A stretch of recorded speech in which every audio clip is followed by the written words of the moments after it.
Culver City. Will, starting the show real hot. We've got Giants winning in Week 17. We've got Dallas winning the division, winning the NFC East. We want to hear your thoughts. We want to hear the thoughts of everyone on Twitter at GMFB. Love it. Coming out hot in segment A.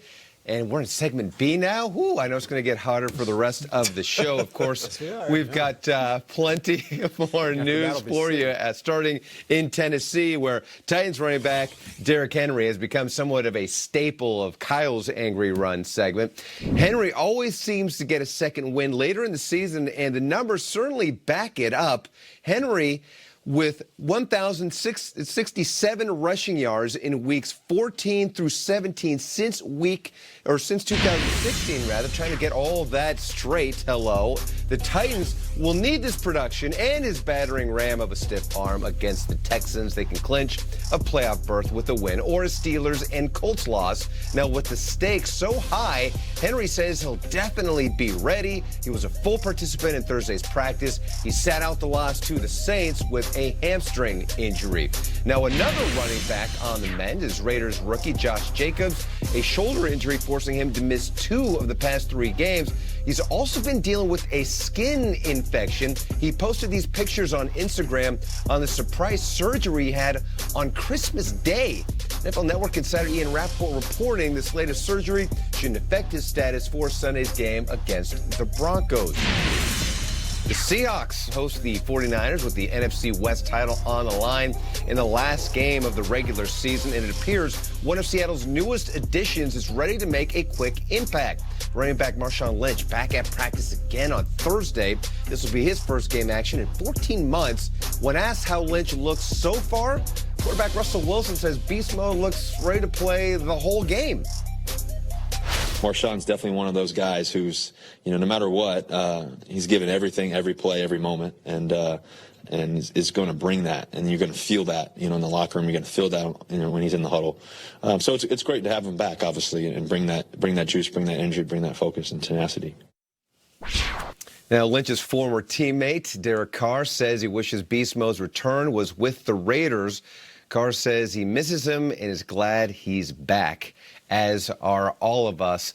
I will be anxious to see what happens in the post-game press conference, whether they win or they lose, how much Marshawn is going to say to reporters.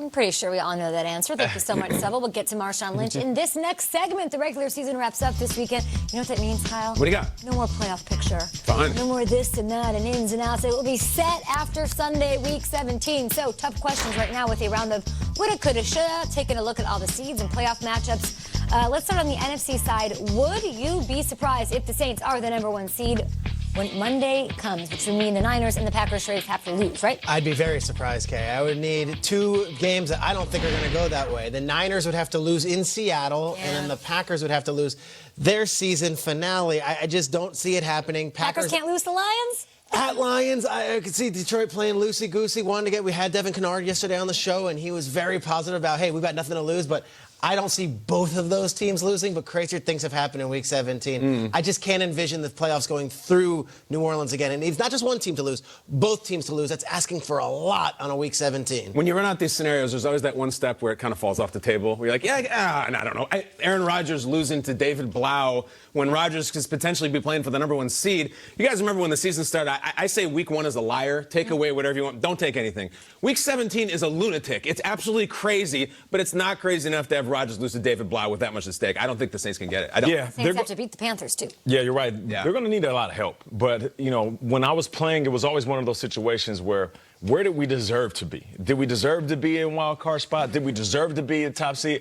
I feel like there's only a couple of teams in the league right now that had a season worth being #1. So whether they are or not, I don't know. But if they were to be, I think they're well-deserved because they got a couple of wins this year that were like, all right, this is the best team in football. That win over Seattle with Teddy Bridgewater, like that right there is a stamp that says they should be the #1 seed. It's like in The Unforgiven, Nate, deserves got nothing to do with it. You're right. You know what I mean? Right. It's just cold, hard facts. No doubt about the it. best football in the NFC right now, for sure. So to see them have a home game, then that would be wild card weekend. Then they have to travel. Yeah, so potentially to like a Lambeau If it's situation. chalk, it would be they'd have the Vikings wild card week at home, and then they'd have to travel to Lambeau if they're the 2 seed. Don't like that. Vikings at home feels nice, though. Yeah, it does. Or Seattle. Seattle in Seattle, which we've seen Saints and Seahawks play in playoff games before. Saints did not fare well in those games. You said something that surprised me on the show yesterday, that you're actually maybe even more intrigued by the AFC side of things. Yeah, because you're seeing two different teams now that are just been waiting and now cresting at the same time. Like, the Ravens have been great all along.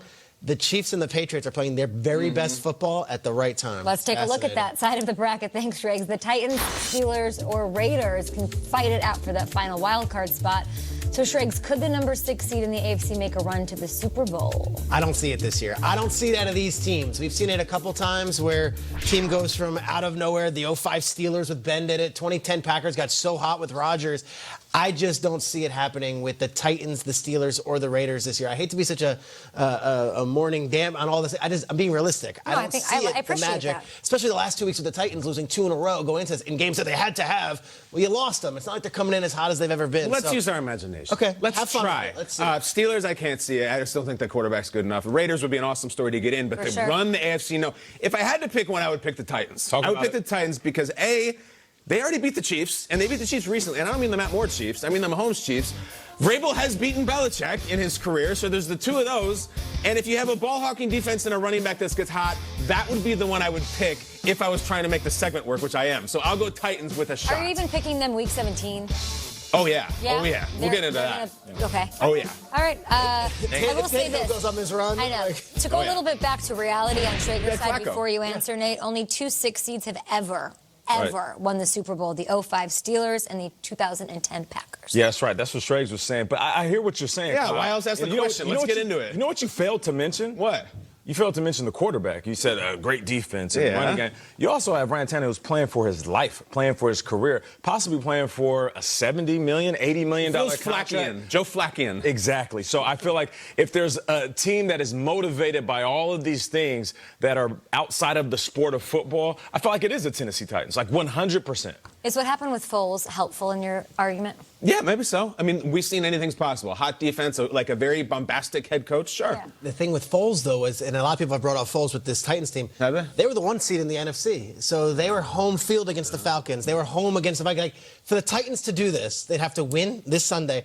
And then you'd have to eventually go to Arrowhead. Then you'd have to go either to New England or Baltimore and then go to the other. Like, I get it, but as soon as you get in, you have a chance to win the tournament. It's just like the NCAA. I get it. There's good teams, there's not so good teams. But once you get in, bro, it is 0-0. That's how Lehigh beat Duke. It's true. Talk about it. So it could happen.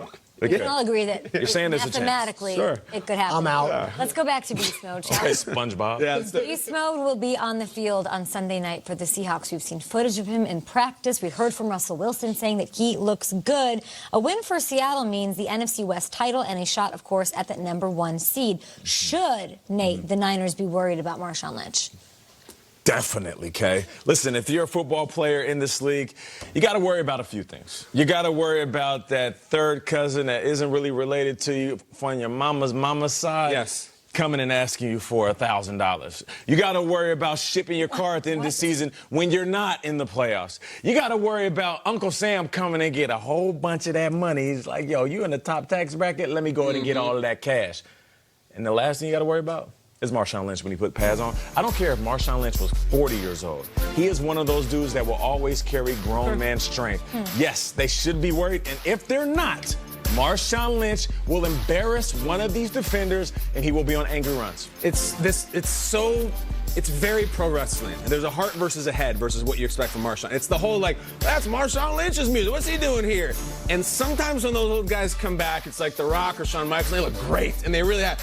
And then, like, I mean, did you see The Undertaker's come back? It was not pretty. Like, he was, like, almost in a back brace. It was not good. And if I am the Niners D, I'm looking at my head right now, I'm saying, I really liked watching Marshawn when I was in high school. But this year, we faced Nick Chubb, Christian McCaffrey, Kamara, Gurley, guys in their primes, ready to go. We're not worried about this old man. We're going to wrap him the hell up. That's what I'd say. Am I worried about him? No, but is it not a great thing having him come out of that tunnel in Week 17? I'd rather it be some other guy off the street. Trust me, I'm not going to name names, but there are a million running backs looking for gigs.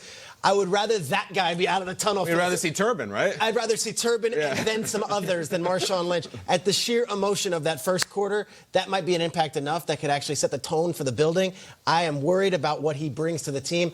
I don't think he's going $183 touchdowns. Right. Yeah, but you can almost see it when I'm sure we'll show that Russell Wilson bit again where he's talking about what he looks like. He's got like a smile on his face, like he looks like he's ready to play the whole That could be game. dangerous, that smile. It's I really like believe he's that. acting as if he's going to go for 200. You said $183. Maybe all he needs is 102. Okay. You know what I'm saying? 102 touchdowns. There's a He lot went of for split at the 100 table yards about first this. game in more than a year. Yes, I want to protect you from getting too excited. Do you know what I mean? Yeah, It's like I'm when in you my take feelings. your kids somewhere, like you use a wrestling reference, and Yes. you're like, oh, go to the zoo. Maybe we'll see this Yes. awesome thing at the zoo. And it's not there. Or like you go to a show and like, I just want to temper expectations. Although Most he of the does time have- we go to the zoo, the animals are sleeping. Yeah. You know, it sucks. He does have over 1,000 rushing yards against the Niners. He's got more rushing yards against them than any opponent in his entire career. Come on, Kay. I'd love to see it happen. I'm just trying to temper. We're going to get Tannehill to